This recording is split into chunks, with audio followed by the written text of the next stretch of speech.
and welcome back to Grandia with me, Matthew Caddis, aka Poogie. So today we will go and see the village chief here in Luc Village and see, well, what the whole law is with this village, because this village does have some law, indeed it does, and it's,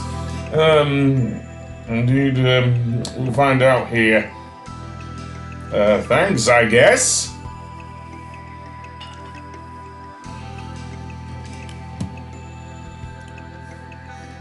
We're not bringing war here. I suppose the Galal forces might be, but we kind of.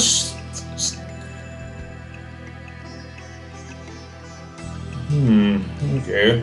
Maybe there's something to say about this. Well, no one's ever ventured through the Misty Forest. I mean, Fina said as much earlier. You have to receive the blessing of the God of Light? Okay.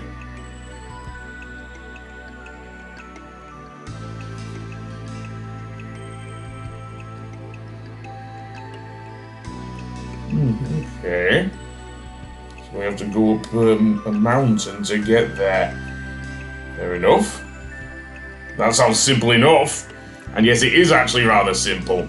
It's not like with, dare I say, some other games where, solving puzzles actually shrinks the place.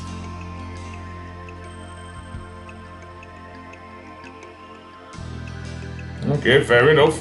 Let's indeed head up the God of Light Mountain and get said thing. But before we do, I am going to try and visit the weapon shop, which is easily overlooked because of the design of each of the houses.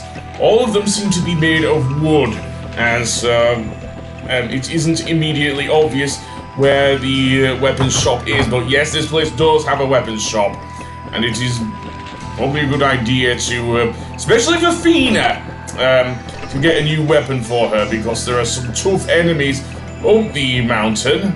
I'll get to them when I get there, but yeah. So, house number 4 that I hit. And I'm not sure if there's another mana egg up there. Nice if there was, that would be excellent, because level up Justin's spells and whatnot, but it isn't immediately obvious where the place is. House 1, that is just so generic. Luke does actually look like a really nice village, especially one that's so deep inside the Misty Forest. I can understand why the chief is so protective of his people. Seriously.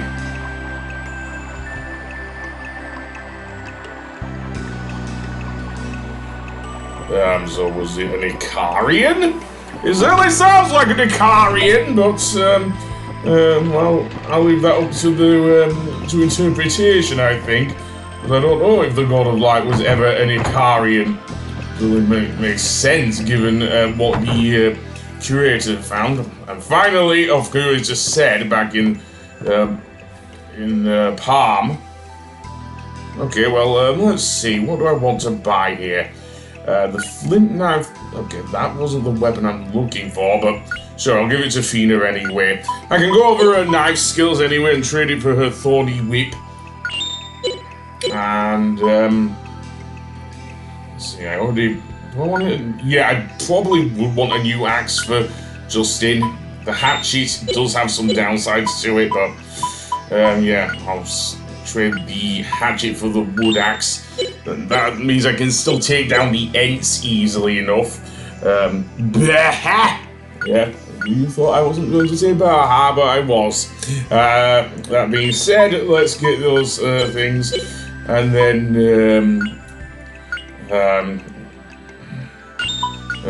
get that, get the shield and everything else.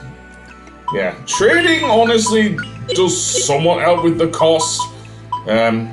And yeah, I do not want to sacrifice movement, so I will just leave and head straight for the God of Light Mountain. Now, the mountain itself is interesting because it is a fairly short, I don't know if I can call it a dungeon or not, but area would be the best place to describe it as.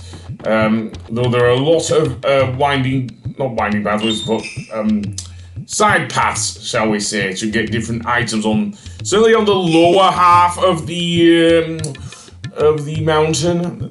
The upper half I'll get to soon because, yeah. But that being said,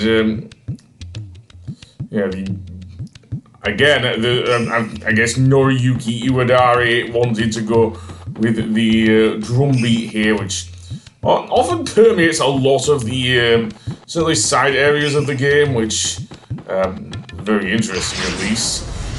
Here's my least favorite enemy in the area, the metal beetle, because if you try and use magic attacks against these little beetles, it won't work, seriously.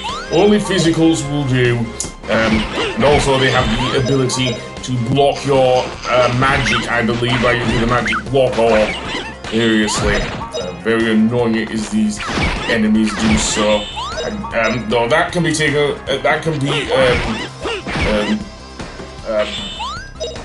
healed, let's say, to ailments by using a magic block scroll, and same with move blocks, really. The only problem is, I think you have to buy them from the thing because there's so little of them here. A nice level up for Sue there. Let's go on then, and let's see, we have a fork in the road, so I'm gonna head to the lower right, and some more snakes, it seems. And yes, they've still poisoned you, yada yada yada. They're called pit vipers now, even though they're clearly cobras. Seriously, but never mind. Recolors are recolors, I guess. Which means in RPG terms, they're stronger. These guys can paralyze you, so be careful. Seriously, why am I going to that one? Seriously. But yeah, those snakes are still quite annoying. So that being said, let's go on to the third enemy, which is again another recolor of an enemy we've already fought in the Lek Mines, but we'll get to them. Namely this spider enemy, the tarantula, even. Yeah, and unlike scaring the wet bandits in Home Alone, these are much bigger than Buzzy's pet. So, should I go with the flare? No, it's a bit of overkill, I think.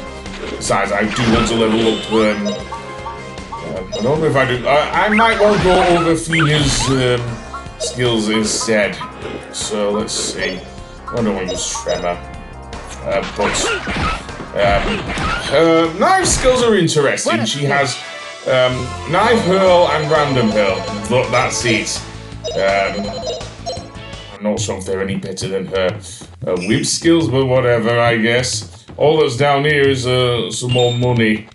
Yes, that might be good for buying more stuff, but come on, man. I get more money from the enemies around here, really. Okay, well, let's go to the upper right then, and see where this takes us. Well, some more snakes, of course. And indeed, if we go further in, we get to this item, which is a move breaks thing. Move breaks scroll, sorry, not skull. What the hell? Another tarantula there. And I'll skip that. Let's go over here for some more money. And, dead end, I guess. What else? More money. Yeah, not much in the way of actual items here.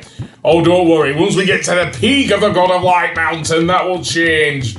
Oh, will that change? But for now, let's go around here. And you can see some more money over there. So now I'm going to go to the upper left here and then take a hard right here. Or maybe not. I'm rather indecisive, aren't I? So yeah, to get that money, following the pathway to the upper right there will take us to the peak, so I don't want to go that way just yet. Right, another thing off screen there. And then follow the pathway up to another seed, it seems. Namely the life seed, which I'll give to Sue, I think. Yeah, I'll give it to Sue. And then go back and up to the peak then. Unless there's anything else further on, which there might be. Honestly, I do like the design of this area. Why am I taking the lower pathway again? Seriously. I guess it's because I love this game so much and whatnot. Another battle there. If we get to the peak, we will see that there's a bunch of items here. So a resurrect potion and a load of money. Yeah, maybe the God of Light was blessing us already, I don't know. If we head... And over here is another whip for Fina, the Mist-Cracking Whip, which is a really good weapon against the monsters in the Misty Forest. Yes, we'll be going back there, folks, seriously.